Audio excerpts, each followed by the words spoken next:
रामकृष्ण हरी. श्री गुरुदेव दत्त.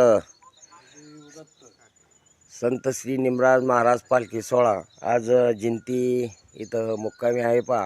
आणि आम्ही आज एक डॉक्टर म्हणून आहेत तर त्यांच्या वस्तीवर आज इथं मुक्कामी आलो होतो.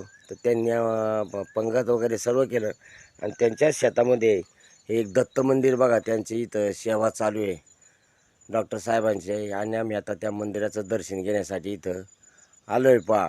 तर खरोखरच आणि यांचं म्हणजे देव दत्त, गुरुदेव दत्त.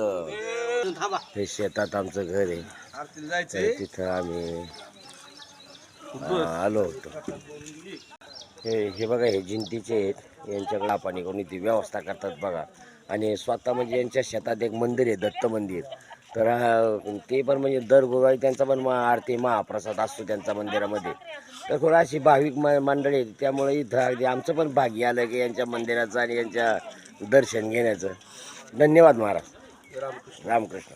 परत एकदम मस्त जेवण झालं, एक भारी एकदम. आमच्या प्रस्थान झाली पहा पालखी आता जिंतीमधनं. आणि आता पुढे एक मंदिर आहे देवीचं, त्या मंदिराच्या ठिकाणी आता आम्ही थोडं नाश्त्यासाठी थांबणार आहे. तर आमच्या ह्या वारीतल्या गाड्या आहेत बघा. आणि वारीमध्ये हे आमचे अण्णा भोवर हे स्वतः गाडी मालक त्यांची गाडी आहे. हे आमचे मांडगे साहेब यांची पण गाडी आहे. तर बघा हे असं ह्या गाड्या ते स्वतःच मालक लोक ते ड्रायव्हिंग स्वतःच करतात. हे असं आमचा सोहळा चालू आहे पहा.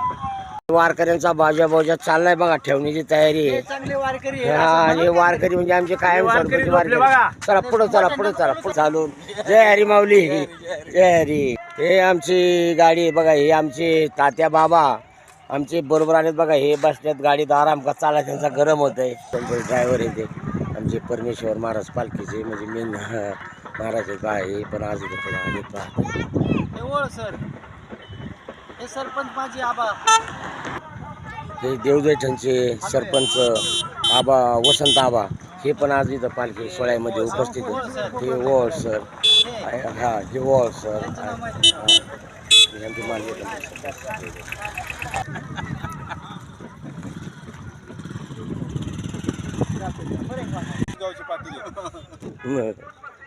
हे सगळे आमचे कारभारी मंडळी बघा दिंडीतले महाराजांच्या प्रस्ताव.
मित्र हरिनाथ